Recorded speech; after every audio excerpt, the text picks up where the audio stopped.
para ka-from di pag pumunta kayo dito, mayroon naman akong papaupuan sa inyo kasi yung kubo ko ano lang yun eh. Pag pumasok ka, lamisa na yun. Tapos kwarto, yun na yun. Pero pag mayroon akong coffee table dito, pwede ko kayong paupuan dito. Tapos kwente-kwentuhan, mag-coffee. Ganun ka from di. Yun lang naisip ko. Kaya sana matapos na ito. Dahil hindi pa naman natatapos dito sa likod, marami pa akong gagawin kaya hindi pa siya masyadong naayos. Pero once na maayos ko na to ka-from di, napakalaki ng garden ko dito. At siguradong napakaaliwalas itong tingnan, lalo pag natapos na yung pinapagawa ko dito. Saka yung mga binili ko sa yung Bulacan, ito pa siya. Ito lang naman nabili ko. Ang tawag dito, variegated na Eugenia, silver button, saka yung Monica. Yun lang naman binili ko doon kasi wala naman akong pambili.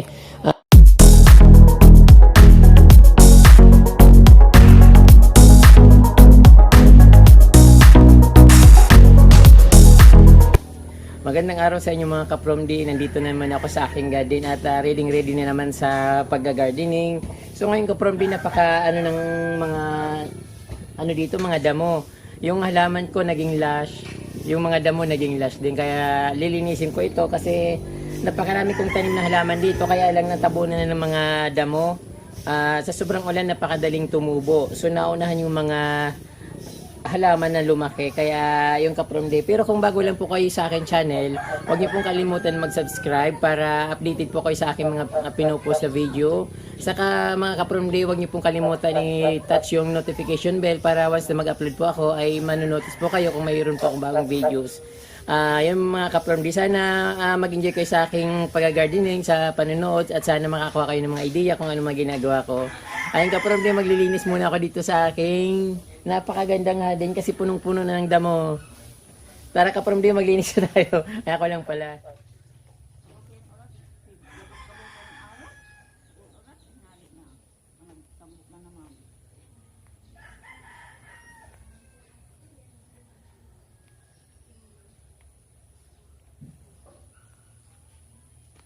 Siya nga pala mga ka-from di, may nagpadala sa akin ng isang set na pang gardening tools from Singapore.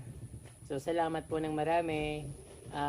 Ayaw kasi kadalasan ng nagbibigay, yung mga tinatawag na Good Samaritan ay ayaw magpabanggit ng pangalan. Kaya salamat po ma'am.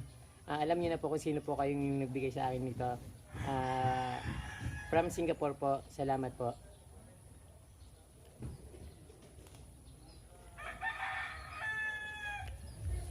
Ay mga ka-from di, sobrang dami na ng damo. Kaya yung tatanggalin ko. Natatakpan din yung mga magagandang halaman na makukulay na dapat lumilitaw sila. So medyo kulang pa yung halaman, di pa masyadong lumago kasi ilang araw lang naman ako nawala dito. Saka bago ako umalis, saka ako siya tinanim. So pero ayan, lush na maganda na siya. Matataba na yung pati yung gabi na hindi ko naman tinanim, laki-laki. Natabunan pa yung totoong tanim ko. Saka yung rose, ka-from di, pinabayaan ko na ng rose dito. Pero ayan, namulaklak pa siya. Hindi ko na nga siya pinapansin kasi kung mamulaklak siya, ang dami-dami. Tapos madali siyang lumaki. So maganda dito, paramihin ko siya. Although dati nagtanim na ako napakadami niya, pero dahil sa hindi niya masyadong gusto yung maraming ulan, ayan nangyayari, medyo namamatay siya. Ayan, yung bagong garden ko sa backyard garden. So medyo maganda na siya ka-from di, pero yun nga natatalo ng mga damo na tumutubo. So later on papakita ko yung mga nandun banda para makita nyo kung ano yung mga tanim kong halaman dito. Napakaganda niya ka-from di. Parang hindi lang ma-appreciate ngayon kasi medyo maliliit pa. Kaya lilinisin ko muna siya bago ayusin kasi kailangan talagang tanggalan ng mga damo para maano siya, dumami na. Ito mayroon sambong dito. Madalas tumubo yung sambong dito kasi napakarami. So sayang naman kung bubunutin ko siya. Pa-preserve ko na lang hanggang lumaki kasi na ano ko naman siya nagagamit ko. Minsan naglalaga akong dahon tapos Yun, iniinom ko. Pang ano yan, herbal din naman siya. Pang ano yata, sipon, ubo, panglinis sa katawan. Yun, na ano nun, nagagamot niya.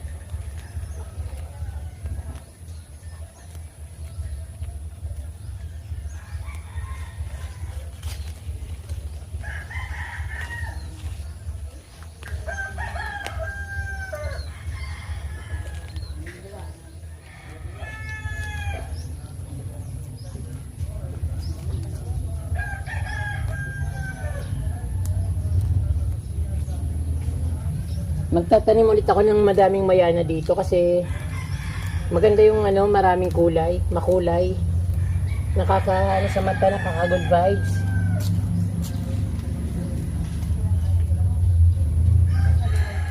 Napakarami kong tanim na halaman dito. Mayroon lavender.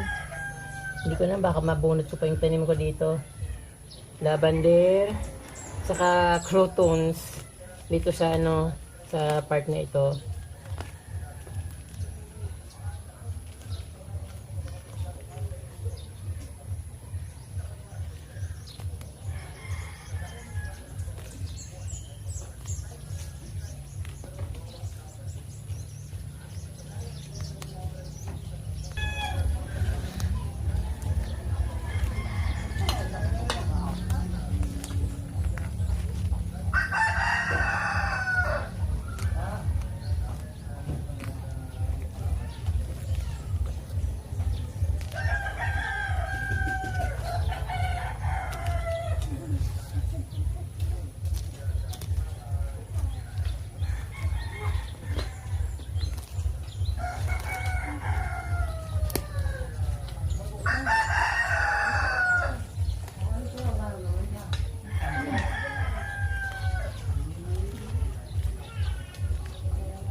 Ang hirap linisin kasi may pinya. Napakaano yan eh, napakasakit na angkat eh. Pag nano sa balat. Iba-ibang damo yung nandito, may ang dami.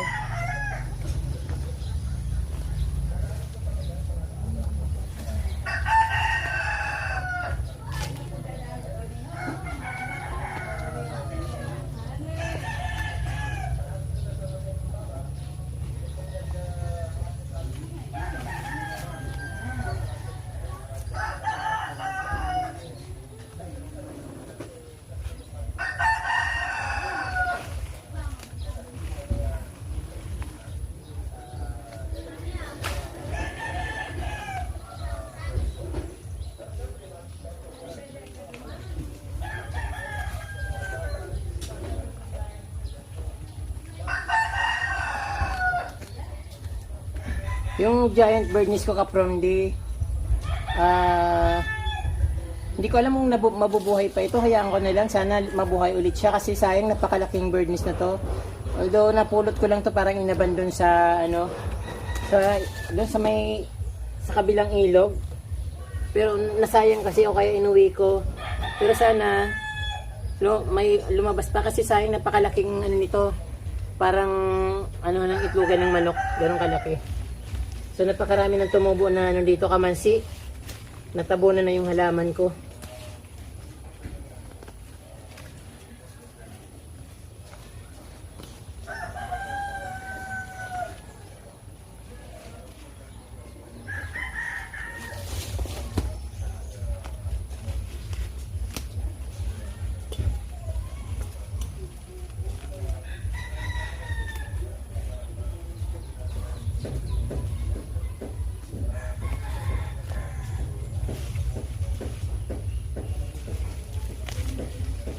Minsan, ano, hindi ko alam kung halaman yung, kung tanim na halaman yung nabubunot ko.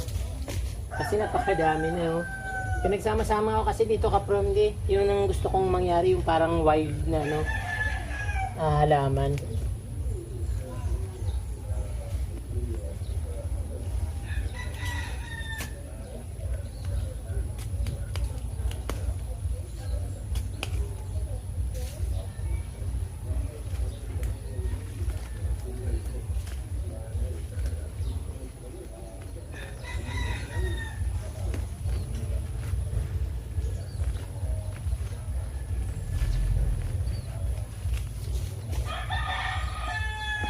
Ayan, punong-puno na doon. Dito ko naman ito. Ito yung local version namin ng parang huya. Marami nito doon sa bundok. Natutumba lang. So, hindi siya namamatay kahit itusok ko lang. Nabubuhay siya. Parang automatic na buhay ka agad.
Tinubuan na ng mga damo yung ano ko dito. Puting bato. Hindi ko to matapos-tapos kasi yung CR na pinapagawa ko hindi ko pa rin natatapos. So malapit na, mayroon ng mga materials. Kaya lang, yun hindi pa natatapos kasi panay ang ulan dito. So kaya hindi nagagawa. Within siguro after Holy Week, pag dumating na yung materials na binili ko, sigurado magagawa na siya. Kasi nakabili na ako ng toilet bowl, yung na lang, kulang yung hindi pa dumating yung tawag doon? Hollow block saka simento, saka yung mga ibang gamit. So ito yung garden ko dito, hindi pa masyadong hindi ko maayos. Pero once na nagawa na yung CR, okay na siya. Diretso na siya. Saka lalapad pa ito kasi, ayan, ayusin ko pa. Masyadong maliit dito kasi yung gagawin ko pang garden dyan, tapos hanggang doon. So masyadong malawak yung garden ko dito kapag natapos na. Kaya masaya to ka-promdi. Masarap magtambay dito. lalo pag nagawa na. Yung may mga ano, yung lumalabas yung mga ano dito, nalalagyan ng lupa kasi yung ano, tumatay yung mga ano, mga anong tawag yung mga bulate. Umaano siya yung pumapasok yung bulate sa ilalim ng lupa tapos kinakain yung lupa. Tapos itinatay nila sa ano paibabaw kaya ang dami-dami mga ano dito mga ano mga lupa sa ibabaw ng puting bato. So dapat lalagyan ko ulit siya ng ano puting bato, dadagdagan ito.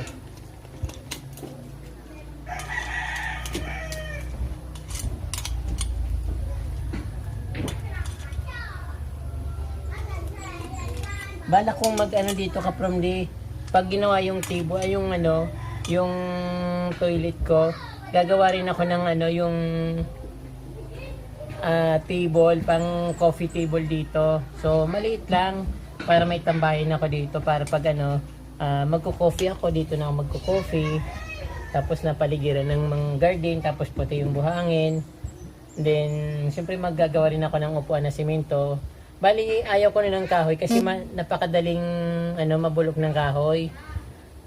Maganda sana kaya lang yun nga madaling masira dahil sa palaging ulan dito. So hindi siya tumatagal. Pero kung gagawa ko ng table na ano, simento, mas madali siyang, mas tatagal siya. At siyempre, hindi na ako nag-worry kung anong mangyayari sa kanya kasi pag kahit na mabasa siya, kahit na lumutin, pwede ko naman siyang linisin. Kaya yun. Yun ang binabala ko dito. Para ka-from pag pumunta kayo dito, mayroon naman akong ano, papaupuan sa inyo. Kasi yung kubo ko ano lang yun eh. Pag pumasok ka, lamisa na yun. Tapos, kwarto, yun na yun. Pero pag ano, mayroon akong coffee table dito, pwede ko kayong paupuan dito. Tapos kwente-kwentuhan, mag-coffee. Ganun ka-from Yun lang naisip ko. Kaya sana matapos na ito. So, ayun ka from nalinisan ko na yung halaman ko dito. Natanggal ko na yung mga damo. Pero hindi pa naman lahat natanggal kasi mayroon pa akong nakikita na medyo madami pa, malalaki.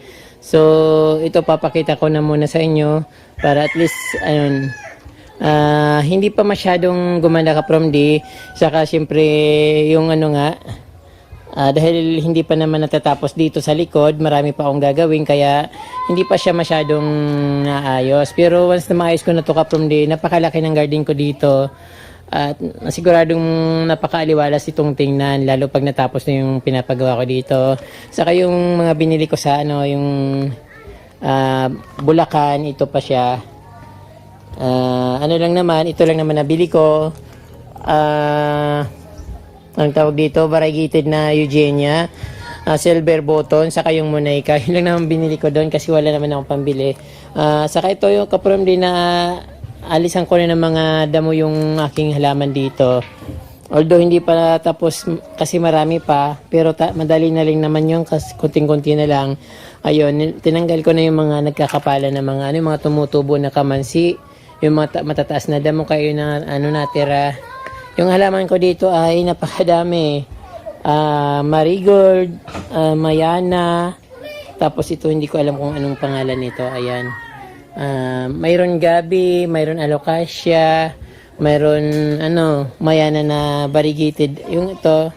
Tapos yung pula na Mayana, pula talaga siya hindi siya maroon pula. Gumamila na variegated, puti. Ayan, ang halaman ko dito sa tabi na nilinis ko. Ito, Persian shield, payat na siya. Meron din ako ditong yung repellent na tree para sa lamok. Ayan, lumalaki na siya. Although parang mabagal yung paglaki niya. Tapos ayan, parang yucca. Ito yung bird nest na nabulok. Sana mabuhay ulit. Tapos yung napulot ko yan dun sa tabing ilog na inabandon. Sana mabuhay ulit siya. Ayan, yun ang halaman ko dito. Ito rin, Mayana na ibang variety.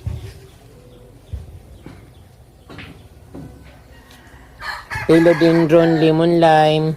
Ito, mga mayana pa rin. Cocharita na variegated. Ayun, hindi ko alam pangalan ng halaman na ito, pero maganda ito. Lumago siya. Ang dami na. Tapos yung kawayan. Ayun, ang magandang kawayan ko dito. Ayun, pulang mayana. Philodendron. Yung dwarf na philodendron. Ay, napakarami kong halaman dito kaprom din na tanim, pero hindi pa siya lumalaki. Yan, may mga bugambilya din akong nilagay dito. Alocasia, Sabrina. Ayan, mayroon din akong ano. Alam nyo kaprom di, naikot ko na yung Bulacan, Laguna, Cavite. Pero yung ganitong croton wala sila. Wala akong nakitang croton na ganito, yung pinong-pino yung dahon niya. Wala talaga nito. So dito lang ako nakakita sa Bicol ng ganitong crotons dito sa lugar namin. Gusto kong magtanim ng maraming ganyan kasi wala akong ibang nakita talaga. Dito lang iba yung croton na ito, iba rin yung nakikita ko sa mga pinuntahan kong mga tindahan ng halaman. As ayan, kaprom dito yung ko. Ayun. Yung mga tanim kong mayana, ayun, hindi siya masyadong nag-bloom, natatalo siya ng ulan. Ayun, ngayon medyo nararamdaman na namin summer dito, pero umuulan-ulan pa rin, pero napakaganda nung pulang-pula siya. Dadagdagan ko ulit siya dito ng mayana na para maging mas maganda, mas makulay, mas maganda. Ayun, pupunuin ko dito ng mayana.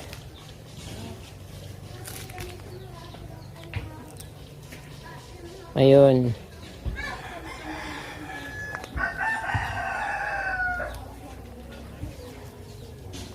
Meron din akong tinanim dito sa sa ilalim ng saging. So hindi pa rin siya lumago kasi kailan lang naman ako malis dito. Siguro mga na to, mga 45 days itong mayana na ito. So natatalo siya ng masyadong maulan. Pero maganda pa rin siya, pulang-pula.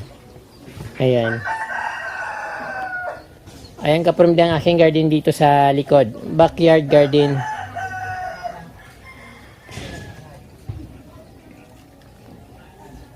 Siyempre meron akong rose na napakagandang bulaklak. Napakasipag nitong mamulaklak.